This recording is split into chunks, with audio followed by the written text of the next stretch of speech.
E é sobre isso que eu quero falar com você agora, sobre como 432 anos antes de Jesus vir ao mundo, o profeta Malaquias, cujo nome significa aquele a quem Deus enviou, ou ainda de uma maneira mais íntima, significa aquele a quem eu enviei.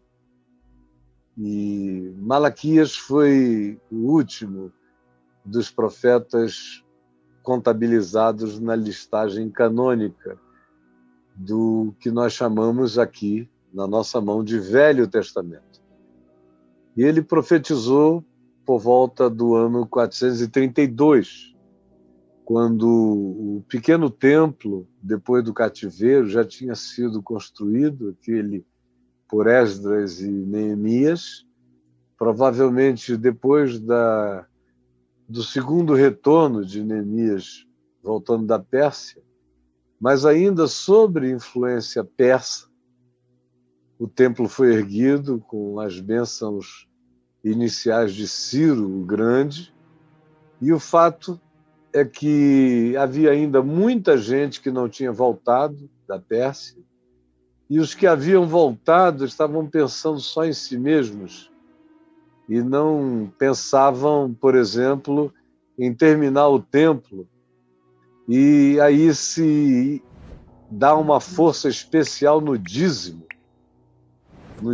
que estava previsto na Torá, na lei de Moisés, mas que não era algo que fazia parte regular do hábito judaico, até porque eles passaram muito tempo com intercorrências, com dominações de estrangeiros, e agora estavam vindo de um cativeiro de 70 anos, um pouquinho mais, em Babilônia. Aquela região, eles ficaram sob o domínio. Agora, depois dos babilônios, caldeus, medos, persas, e agora sob o domínio persa. E essa entrada, essa intercorrência, essa interrupção, quebrou completamente qualquer que fosse o hábito de ajudar.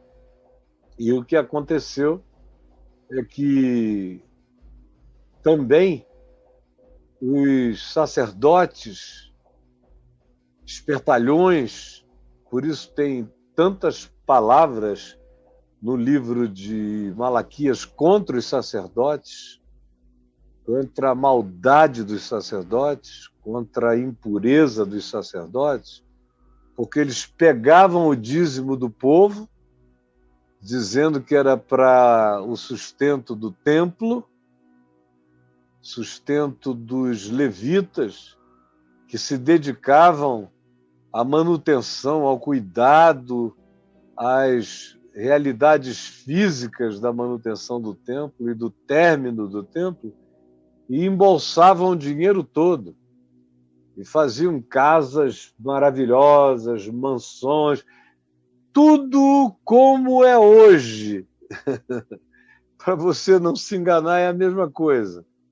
Casas espetaculosas e tudo mais. Agora, a missão de alcançar pessoas, estou falando agora no nosso caso, que o templo era para alcançar pessoas, era para manutenção, era para o cuidado para que os levitas não passassem fome, eles que tinham dedicação exclusiva, e era para o auxílio dos órfãos, das viúvas e dos estrangeiros, dos refugiados estrangeiros ou dos passantes sem chão.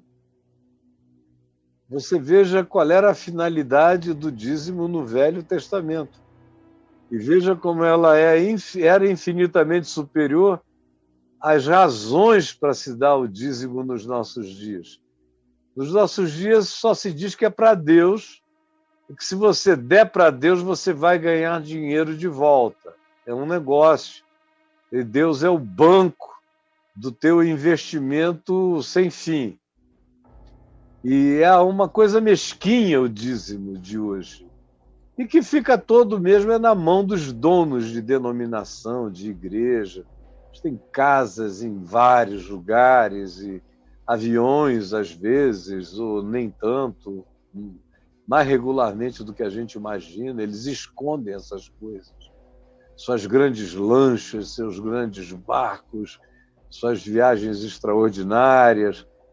O que eles mostram já é extraordinariamente grande, imagina o que eles escondem. O que eles mostram é a ponta do iceberg.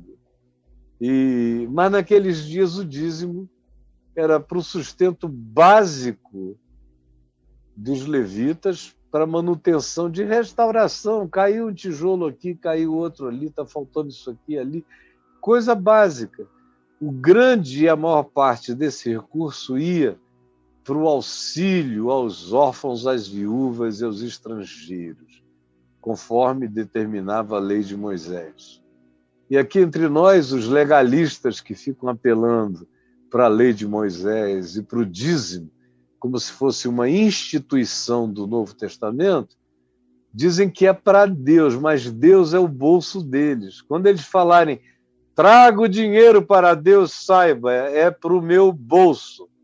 É só você que pensa que tem algum lugar lá atrás daquele púlpito onde o gasofilácio vai ser enviado como uma arca, uma turbina para Deus, e Deus tem um prazer enorme em lobo-guará.